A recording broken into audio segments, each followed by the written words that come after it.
السلام عليكم البنات، مرحبا بكم في القناه. اليوم ان شاء الله تكميله لهاد البلاطو اللي نزلت البارح. غادي ندير الشهده حلوه مالحه اللي كتجي زوينه بزاف وسهله وكتجي مبهجه في بلاطوات.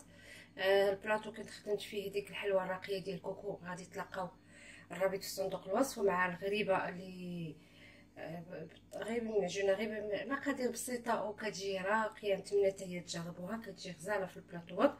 غادي نكمل لكم بهذه الحلوه هذه ديال اليوم.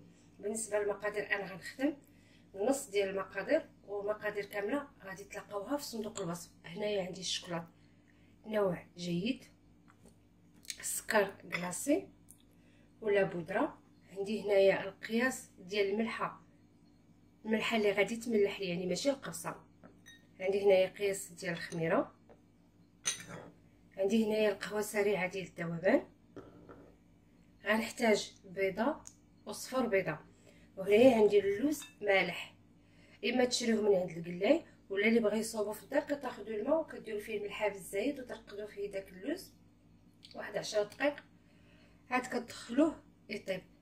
دابا انا غادي اش غادي ندير، غادي نمشي باش غادي ندوب الشوكولاط.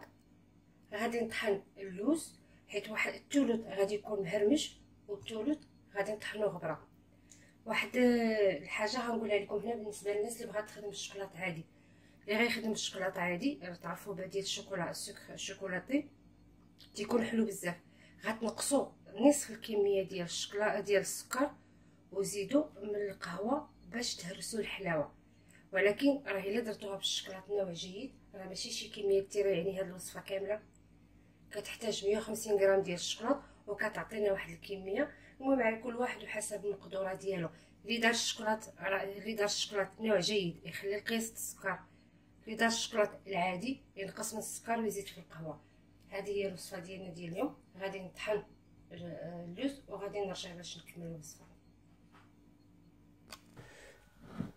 اللوز هذا ها هو طحنته كيمهرمش شويه غليظ، وهذا منيل صافي. غادي نبدا نخدم الوصفه. اول حاجه غادي ندير البيض، غندير الملحه،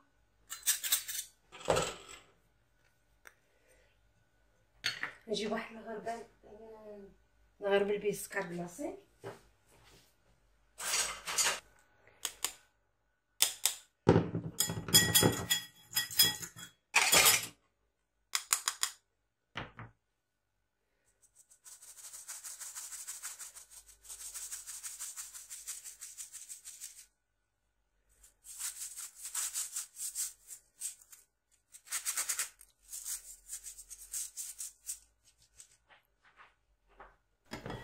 ضروري تغربلوا السكر كلاصي على وداش تيبقاو فيه بعض المرات مع البروده دوك التكتلات وتوليو قاصحين بحال الحجر. نقرب البيض مع السكر كلاصي.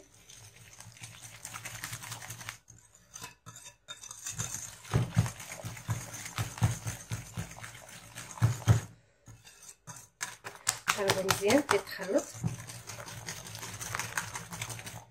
من بعد غادي نزيد هنايا القهوه.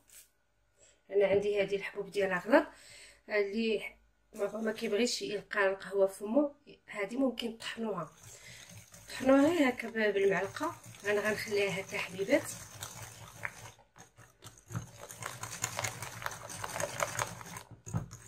صافي غادي نزيد دابا الشوكولاط. عندي هنا الشوكولاط دوبتو، غادي نزيد شويه بشويه لان سخون.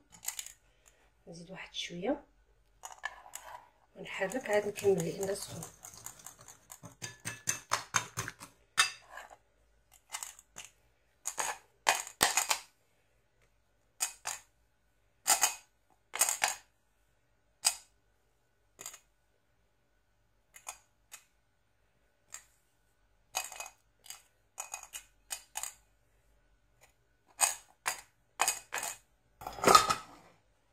نحرك مزيان ندمج العناصر.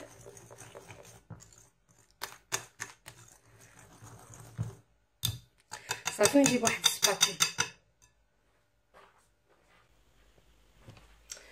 البنات طفات لي الكاميرا حيتاش لاباري عندي التليفون عمر، جاب لها رديت ليها البال. يعني شنو زدت اللوز بالمهرمش واللوز اللي مطحون صافي، وخلط طريقه بسيطه، ما تحتاج لا تقنيه لا والو، ما تحتاج حتى تخلط بزاف، غير كلشي يتخلط صافي ونحبس. انا غادي نردها لهذا ديال الانوكس حيتاش هاد الدجاج كيشد شويه السخونيه، وغادي نديرها الا باتت يكون احسن. انا غادي نغطيها بالسلوفان وغادي نديرها في الفريغو واحد في الثلاجه واحد 3 ولا 4 سوايع حتى تبرد. الجهد اللي نقدر نتحكم فيها نغطيها بالسلوفان. تعرفوا الشكلاط كيشرب الريحه ديال الحاجات ديال الثلاجه صافي. وديك الساعه غادي نجيب السيليكون باش غادي نوريكم الطريقه كيفاش غادي نديروها والطريقه ديال الطياب وباقي المراحل.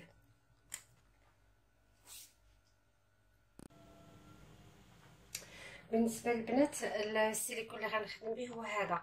غادي نخدم هذا الريفيرونس ديالو دي 64، ولا كتخدموا بهذا دي 65 المعروف باسم الشهده. انا غادي نخدم بالداير، كيعجبني الداير، حتى المربع فايته خدمه به، ولكن دابا غنخدم بالداير. وغنعطيكم واحد لاستوس قبل ما حد فكرتو بالنسبه للسيليكون. ملي كنغسلوه بالصابون الخاص بالاواني وكنخليوه ينشف كيولي بحال شهب. باش تفاداو هذيك الشهوبيه كتغسلوا السيليكون ديالكم عادي، كيكون الفران سخون، كنشدو كنحطو هكا نقلوه كينشف في الفران صافي، وكنجبدو كما كتشوفوا هكا نقي، ما فيه لا شهوبيه لا والو. هذا غير باينه قوسين. غادي ناخذ هذه هي الخليط بعد اللي برد ومازال خاصو يبرد. المهم انايا شويه زربانه غادي نخدم. شنو غادي ندير؟ غنجيب واحد المعلقه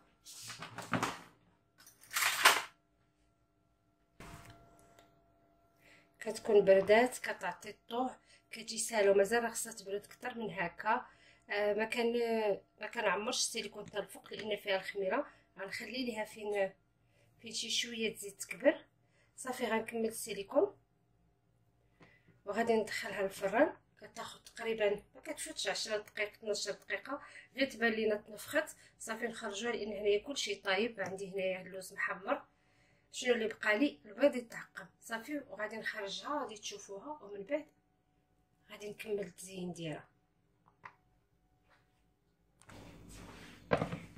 هيا البنات خرجتها من الفران، دات تقريبا 10 دقائق. هاد كنرجعها قبل ما تبرد. غادي نهبطهم نرجعهم وغادي ندير عليهم واحد الكويغيط ديال بابي كويسون، وغادي نحط عليهم واحد لاطا ولا شي حاجه باش يرجعوا يشدوا موضعهم صافي. ونتقل عليهم ونخليهم حتى يبردوا. عاد غادي ندخلهم للفريغو يشدوا راسهم مزيان باش نقدر نديمو ليهم بلا ما يتفرتوا ما والو صافي. ديك الساعه نوريهم لكم باش تشوفوهم كيفاش غادي يجيو. هما سخان، حيت الا خليتوهم حتى بردوا غادي تنشف، ما غاديش تقدروا ديروا هاد العمليه هكا، غادي تهرس. باقا سخونه راه من الفران. غادي نجيب شي ورقه ديال البرتقال،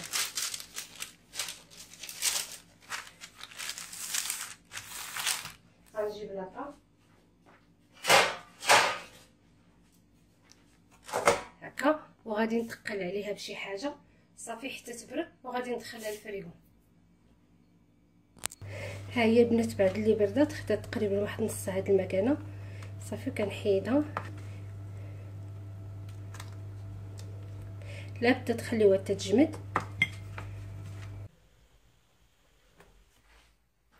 ذوبت البنات الباطا كلاصي. ها هي الحلوه بعد اللي حيدتها كناخذ هاد الجهه هذه اللي كانت لتحت كنديرها بالعكس، يعني الحلوه غادي يوليو عندها جوج من هنايا، وهنا غادي يكون الشكلاط. يعني الجهه اللي كانت مواليه الفوق غادي نحطها بالعكس بحال هكا. انا حطيت معلقه صغيره ديال الشكلاط في السيليكون. هانتوما كما كتشوفوا الجهه اللي كانت الفوق ملي طابت بحال هكا. غنحيدها وغنقلبها على الشكلاط صافي. ندخلها واحد 5 دقائق للثلاجه صافي، ونديمو ليها ونقدمها. وتقدروا تحطوها على جوج بغيتو تحطوها على هذا الوجه هذا، بغيتو تحطوها على الوجه الاخر. هذه هي الحلوه ديال اليوم.